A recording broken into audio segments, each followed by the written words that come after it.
Welcome, Daniel the Adjuster here. Back from a long time ago, and I just wanted to let you guys know I have missed you.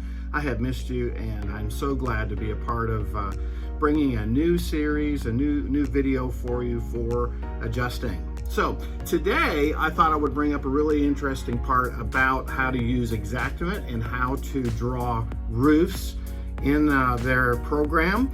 Everybody knows that there's been a new version that's come out, X1, and so it's been quite a challenge. There's a lot of glitches in it, and we're going to go over that today, so stick with us.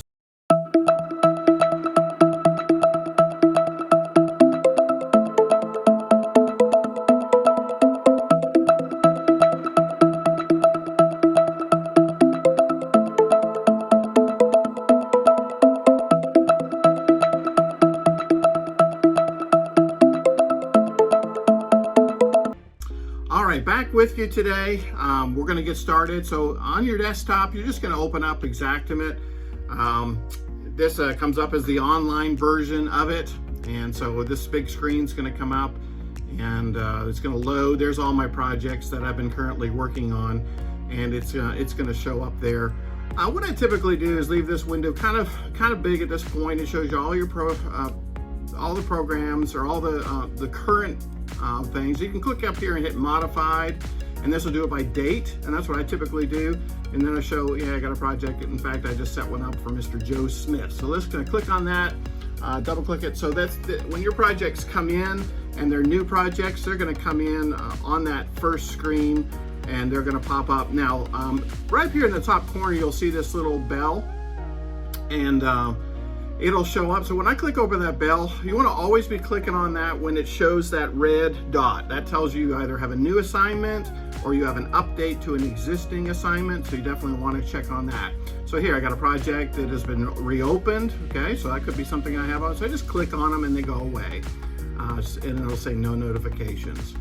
Okay, so I've got this program. It's really cool. So local is pretty much what you're going to work in when you do everything. When you get a project in, it's going to show them all. If you are pulling a cloud project, what I mean by that is that they're saving all of this to the cloud now, so you don't have it locally on your desktop. Big change. That's kind of an annoyance for me, because every time that somebody says I need a correction, I have to go to all projects, search all projects, type in my claim number up top. Notice all these closed, checked out. You know, this is pretty much your closed thing, but I'm able to pull from that list there if I wanted to, but I can pull from the time it was closed based on modified. That works well too. So I can go from the last project that I pulled open. I can double click on one. I don't want to click on it right now, because what that'll do is actually take it from my file reviewer's queue and bring it back to me and make it look like I'm doing a correction on it. So I don't want to do that right now. But typically, if I was pulling a claim that somebody said, please do a correction, that's where I'm going to come to, is I'm going to click on that. But we're not at that point. We're not pulling from an existing claim that's been finished and then sent up. We're going to do a new claim. So let's go back to the local and pretend that this is that new claim that just came in. I finished my inspection, and I'm double clicking on that to open up this file. So the big differences that I've seen with the X1 is that it's super slow to open and do things. Okay, so one thing I just want you to understand is that when I was working desktop X28 or Xactimate 28, there was, because it was loaded on my computer and I had a super fast computer, then typically things would just fly as fast as I could type or fast as I could click. But depending on the speed of your processor, then things would fly. It would open, it would do it quick as could be. Totally different with this program. This program is all online. Everything you do is done based on the speed of your internet or the speed of Xactimate's software, their servers. Okay, so think about it in a catastrophe scenario. I've seen this where the servers are just slow. I mean, they're just slow because there's hundreds of, possibly even thousands of adjusters accessing that system right at that time, and things are slow. So big down point on the X1 but you get used to it. You just have to work a little bit slower. I'm kind of a fast clicker and a fast mover, so if you guys are seeing that I'm moving too fast, please send me a comment and let me know. I can easily go back over things a little bit slower. So typically when I get a claim in, I'll see the owner of the claim. I'm using Joe Smith just for generics, 555-1212, the famous generic phone number. I wonder how many phone calls went to that guy. Anyway, so what I do typically is I'll see the date that it comes in, date of loss. This is something you really want to watch for, is date of loss is super important because that'll tell you either your storm date. Now don't get confused, because sometimes this will be like here in North Carolina, we had a big storm on 9/25/2019. So, and actually I think we had it somewhere around 2020 as well. But anyways, what will happen is that will have the date up in that location, and that'll give you an idea what storm date you're looking at. So what I do is I save weather reports for those days and keep them in a little folder so that I can upload those to the file. If somebody says, hey, can you please send in a weather report to prove that day of loss, that there's storm or hail or something that occurred on that day. So I definitely do that. But anyways, that's a report. First thing I look at, day of loss. This all should be filled in by the carrier when they accept the claim for date entered, date received. Every carrier is different for date contacted, so let's keep that in mind. Some I work for say, hey, please don't click on this and put a date in that until you have actually made contact voice to voice and you have set the appointment. Okay, so some say all the way to the point of setting the appointment is the only time to put in date contacted. I have other carriers that say, please, as soon as you've called them, whether you get them, left a voicemail, there's a bad number, it doesn't matter what it is, put in date contacted and put in your file notes that you've contacted them. I don't know, sometimes that's good to me. It keeps a really accurate time frame of how I've contacted them and put in my file notes. So anyway, so I'll go over here. You can just double click and it puts in the date. Okay, what about this? Double click, puts in the time. Imagine that. I don't even have to type in the time. So as I'm working on this and I make contact with the person, just double click, it's done. This you wouldn't touch until you got home, but the same thing, like when you're writing up the estimate, the same thing, you can double click, and it says inspected. So let's do that. Double click, and then double click. That way, or I can say, okay, well maybe I don't want to double click when I get home because now it's 3 o'clock in the afternoon. I inspected this at 8 o'clock. So you can just put in your, you can put in 0800 AM. I inspected at 8 o'clock in the morning, and that's the date you want to make sure that's in. The reason why this is important to put in the correct date of the time that you inspected it is because when you go to populate your reports, reports will type in this time, and it would always be wrong in your report, and you end up having to go back and retype it. So make sure you get that time in there right. Typically, these two things here are very different for every carrier. Some will say, I want your name in here, and I want you as the estimator as well. Some will say this is the claim rep, which is the desk adjuster. They want their name in there. So it's just different for everybody. So you just want to make sure you check on that. Same thing goes for your reference company. This would be a sample insurance company I'm just putting in for an example, but this would be your insurance company that wants to have that information in there. And then make sure you put in ABC loan company. You want to fill that in as well. So yeah, make sure you get that in because this all populates later, saves you time.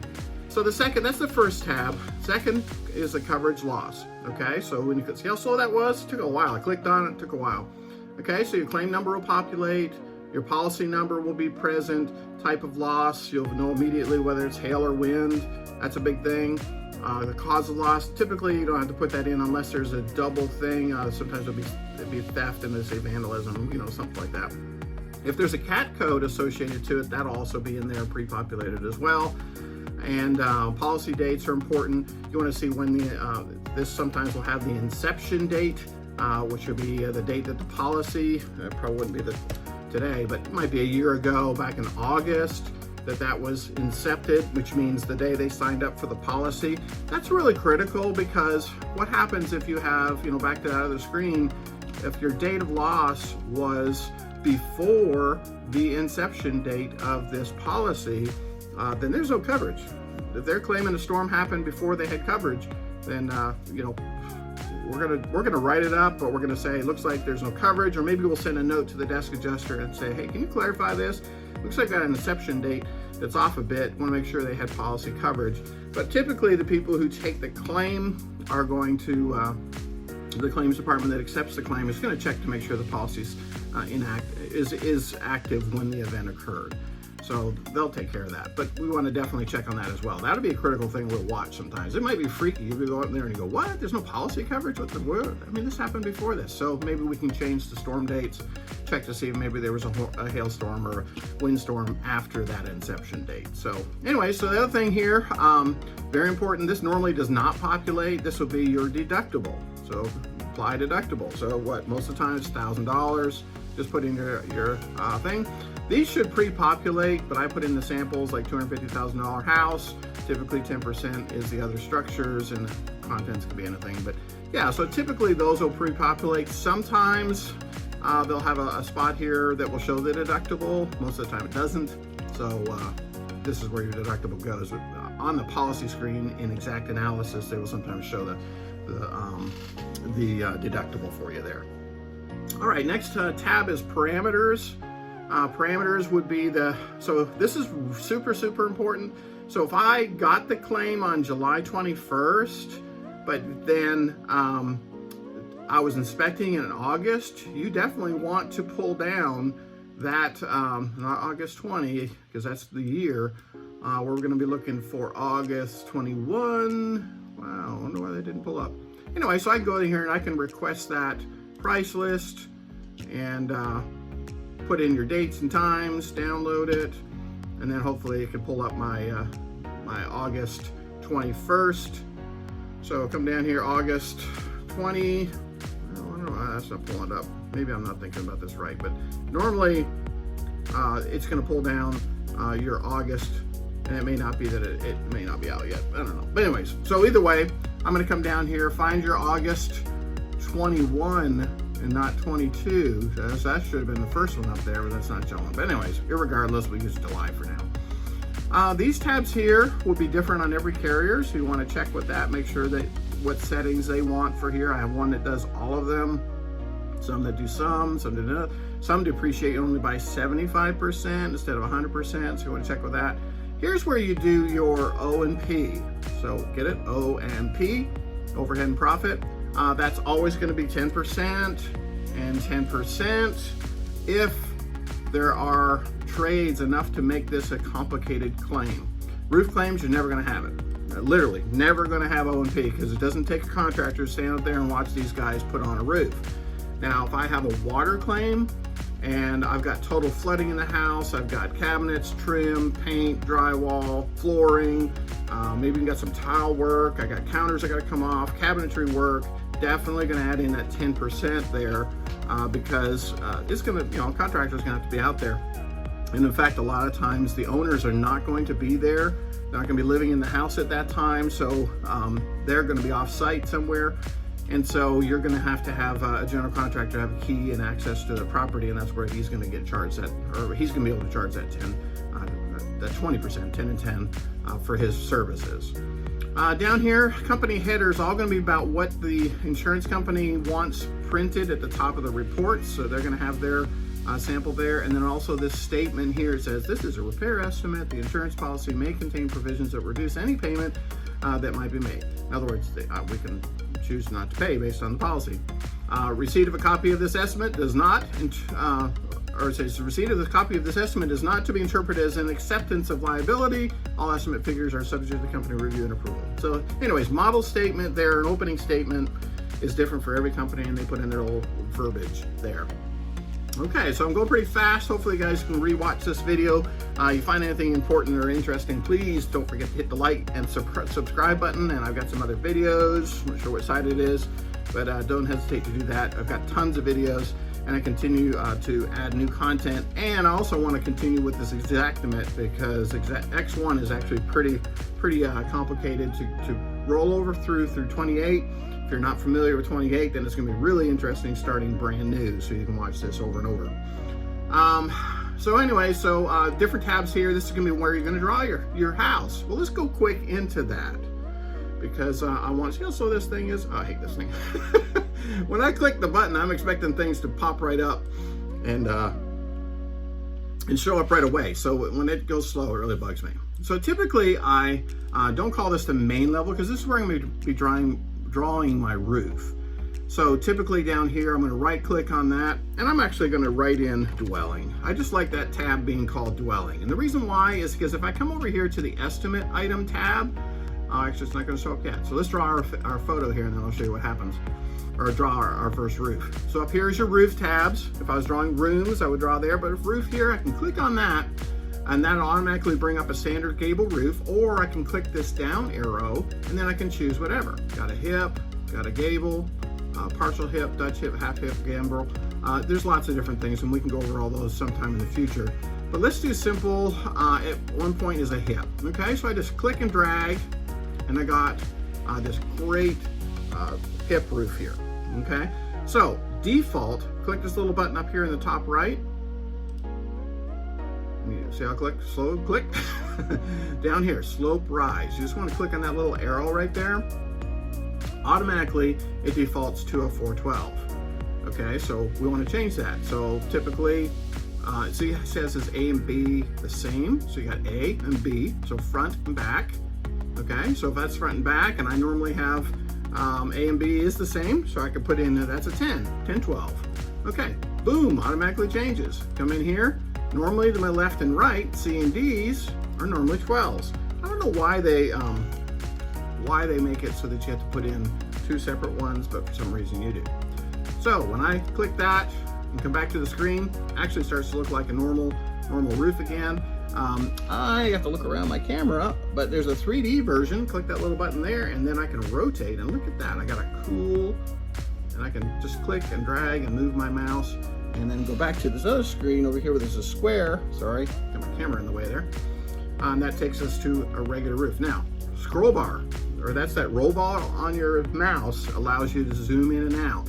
And then you can click on this information tab. Also verifies your slopes and rises over here. On the right side also tells you how many squares are in your roof system already, and then how much square feet. So basically that divided by 10. So it's pretty simple. So zoom in. If I click on Mr. Roof 1, it'll start showing me all the measurements. See all that? 14.9, 26.9, and zoom in, 37.2. You click on a box, hold it, and drag, and that will take you to whatever measurements you had for your roof. So see how that is? Click, hold, drag. Same thing for the front. Click, drag. Changes the position of that roof system. Okay, so it's real handy for changing your size on a hip roof. Okay, so if I wanted to add another part to this roof, most houses don't look like this. They have this funky little nice front.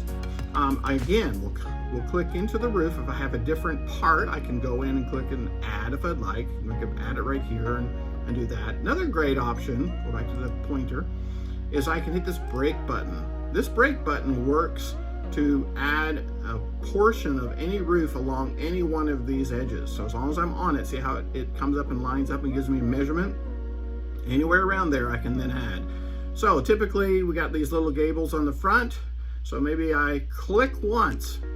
I can pull from here. So I can pull from there or pull from there, but you have to hit the control button. So you hold the control down, click on that button and hold, and then pull out. And guess what? I can pull out and make that nice funky thing. Notice this doesn't line up. And the reason being is that for some reason, it's defaulting to the second, or to the whatever the front was that I pulled off. Remember that was a 10 and this was a 12? So it's defaulting to that measurement. So maybe I didn't have the half hip on the front and this was a standard gable. Okay, I also want to fix that pitch. You click on roof, pulls up the little info tab or properties tab, click on it again, and then I can change this number 1 to a gable. Boom, makes that front go away. See how the front went away? And then you come down to your slope, A and B, right here, A and B the same, yes. And remember that left slope was a 12, so we're just gonna click on that and make that a 12, and boom, that makes that go all nice and sweet. So I always put that in place first, and then Click on the roof again, it'll tell me my measurement. Oh, by the way, it was a 15-foot roof. Okay, so 15. Oh, and I have a hard time dragging to get exactly right. Click on 15, go 1 inch down, and boom, there's that 15 exactly right. Okay, so there's lots of cool features in that regard. So same thing goes again. I can add in, I can do a break, I can click in that front, go ahead and hit control again, holding it down, pulling it out, does the exact same thing again.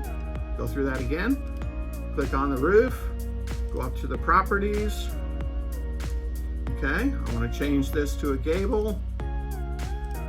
Okay, change my pitch to a 12. I can even double click on that, make it go, and boom, we're on that. So then the same thing goes again. I adjust my size. I could just leave it like that and just click on that, and oh, that's 10 feet.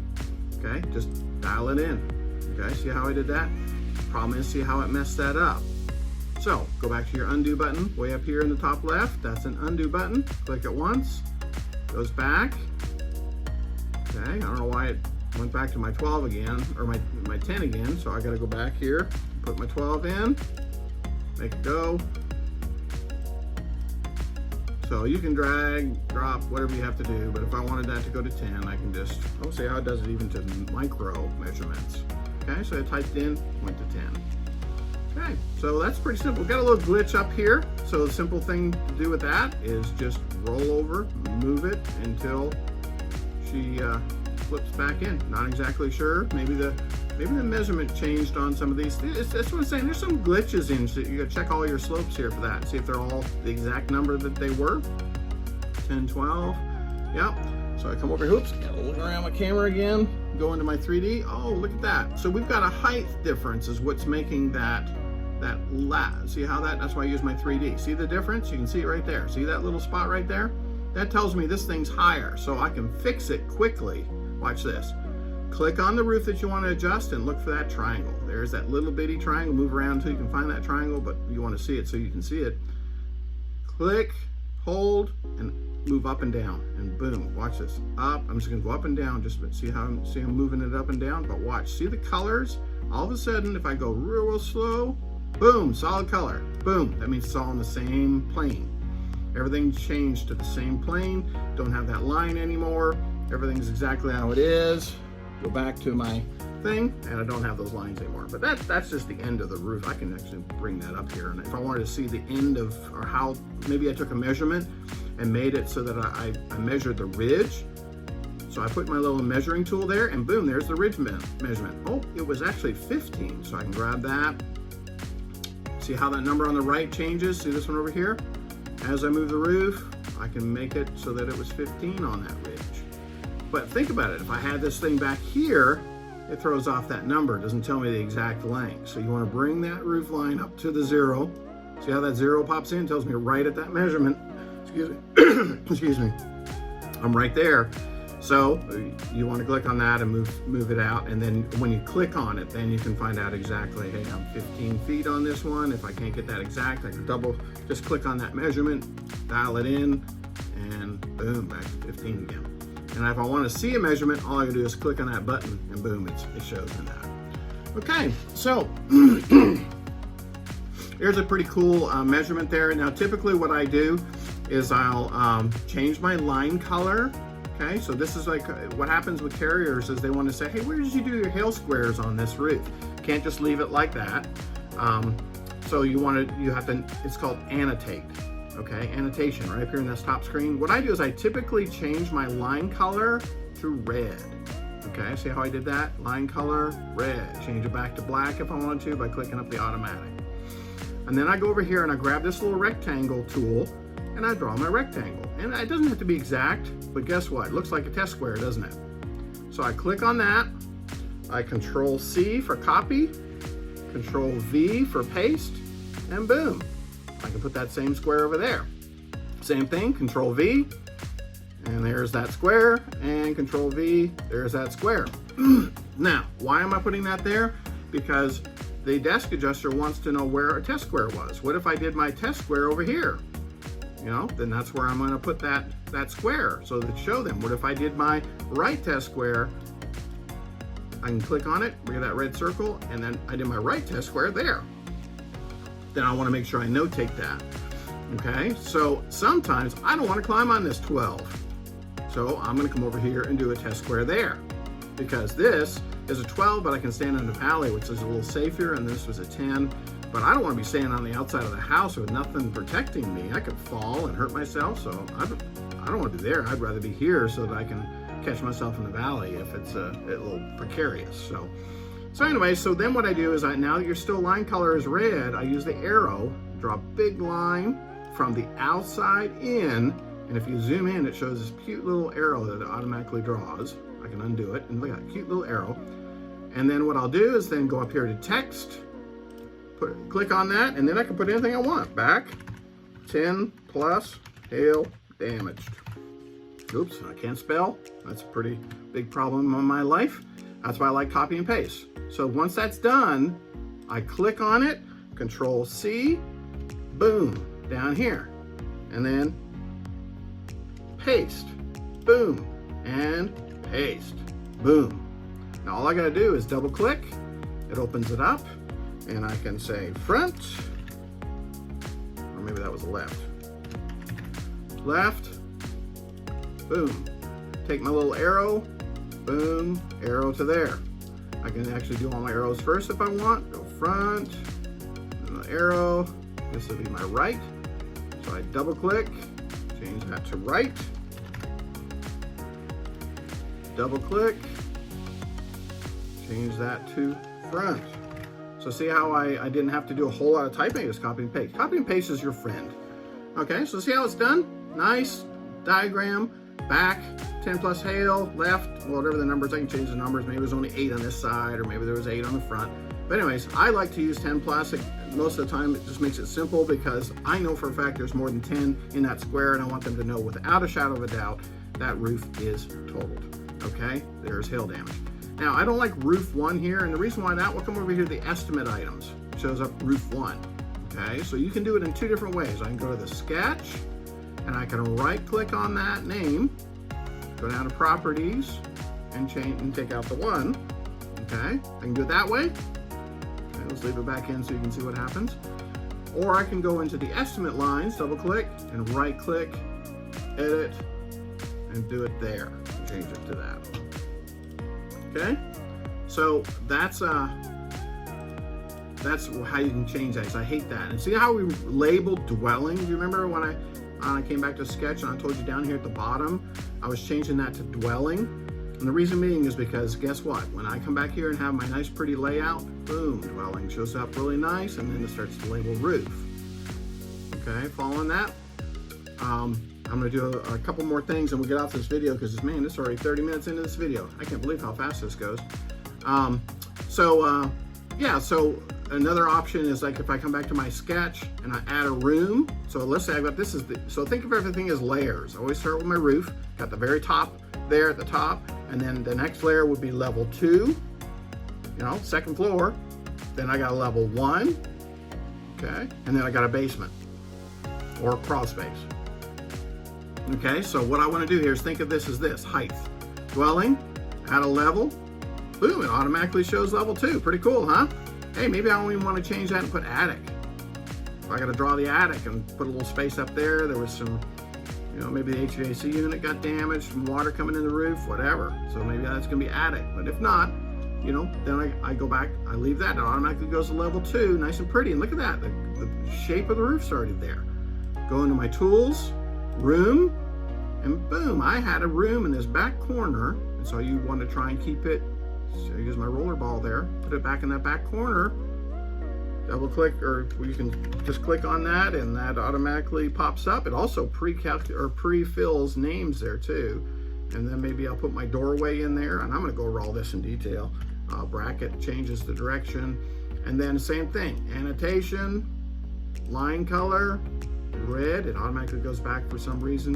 I'm going to do a little damage circle. Okay, then what I do is I change the line color. Actually, first I do the red, then I go back and change the line color to black and do text.